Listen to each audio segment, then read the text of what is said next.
Por eso es que yo, antes de hacer el libro de cómo alternar, yo me he metido en muchas empresas en América Latina, y lo tengo en mi libro anterior con todos los ejemplos, donde yo he tenido que transformar con el trabajador, donde el trabajador no es una máquina, no, tiene problemas familiares, tú tienes que ir a su casa, porque pelea, no tiene esto, está alienado, ¿no?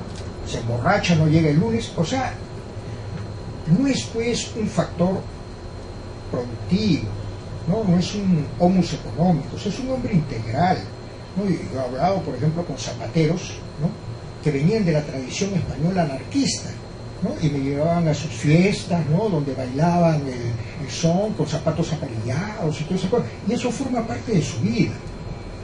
Entonces, si tú quieres formar un sujeto económico, ¿no?, el gran error de Marx fue que era la posición que tú ocupabas en el aparato productivo, te lo definía.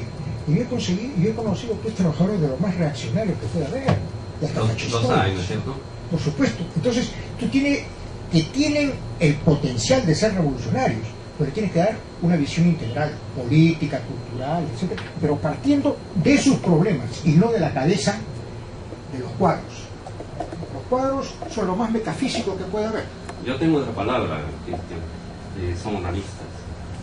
Son onanistas, dicen cosas que no son, y se embuten la misma idea, sosteniendo que dicen ser lo que no son porque no representan a nadie, y así se presentan, y por eso pierden las elecciones o los comicios dentro de la concepción, digamos, esto que tú llamas democracia burguesa. Pero hay algo que sobresale como línea o como una columna fundamental del trabajo. Los hombres, el ser humano no es un guarismo, no puede serlo. Es un ser humano que piensa, que nace, crece, que se envejece, se reproduce, y cuya humanidad tiene que ser parte y columna fundamental de cualquier proceso revolucionario, llámese como se llame, el signo que fuere, al Dios que invoquen si existe Dios.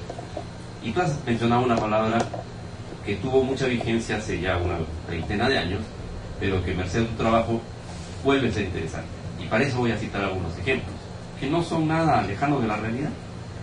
Los trabajadores hoy en día no tienen horarios, no pueden reclamarlos tampoco porque ya no hay sindicatos, y los sindicatos que existen tienen poquísima fuerza, es más, siempre pierden.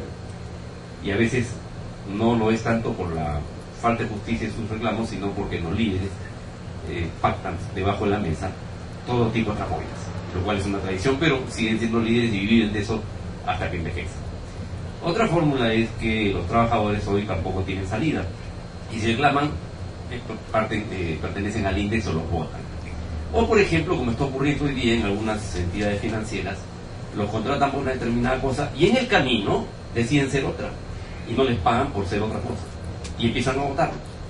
Entonces eso viene a envilecer un proceso, viene a envilecer a la persona. Y tú has hablado, decía el término alienado, y en la página 198 hay un párrafo muy conceptuoso, le voy a leer, que dice lo siguiente: el trabajo alienado, el elemento básico de toda actividad desarrollada en el capitalismo, les otorga un carácter de no neutralidad a las relaciones sociales. Sin embargo, esta realidad es la que se busca encubrir mediante visiones de la ideología totalmente divorciadas de lo que sucede en el mundo del trabajo productivo, tanto material como inmaterial. El reconocer que el trabajo alienado está presente en toda actividad humana lleva a superar el determinismo económico en la concepción de las relaciones sociales y la sociedad. Recordamos que esta última está conformada por un conjunto de producciones no neutras, políticas, culturales, familiares, económicas. Y no hay que ninguna prima sobre las otras, sino que todas se organizan en función de las contradicciones que se generan en el seno de la sociedad. Muy bien, si hemos dicho lo que hemos dicho, resulta fundamental entonces destacar también que estas cosas, no por repetidas, son menos modernas, ni actuales, ni vigentes. En todos los centros laborales, y seguramente que tú nos puedes citar algo más, se produce esta relación amo-esclavo y esta falta de humanismo, tanto en las empresas en nombre de la productividad, cuanto de las circunstancias que dicen que el capital tiene que reproducirse. Y si usted quiere ganar, tiene que trabajar más. Y si no cumple con lo que está aquí, el mundo de los tecnócratas, entonces usted está contra la modernidad. ¿Qué dices, Cristian? Yo estoy totalmente de acuerdo contigo. Yo te voy a plantear, por ejemplo, el neoliberalismo. ¿Cuál es la característica central del neoliberalismo? No es el problema de la especulación financiera, esas son expresiones fenoménicas de té. El neoliberalismo, a través de la desregulación que hace, potencia la categoría de mercancía hombre. El hombre como fuerza de trabajo adquiere su potencia máxima de mercancía. tú no eres un ser humano, tú eres una mercancía, tienes valor de uso porque tienes valor de cambio, ¿no es cierto? Entonces, si yo te potencio a ti como mercancía, ¿qué significa? Que tú eres ajeno y extraño a ti mismo. Tú no te regules, a ti te regulan. Tú no tienes horario, tú vendiste tu vida.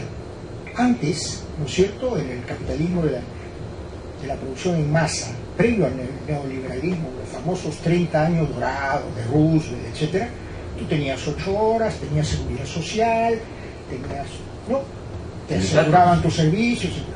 ¿Qué hace el neoliberalismo? Yo quiero, cae la Unión Soviética, porque también el análisis de poder, ¿no?, y ahí Foucault hace un aporte, ¿no? Cuando la Unión Soviética cae, ya no tiene contrapeso de Estados Unidos. Y entonces, ¿qué hace?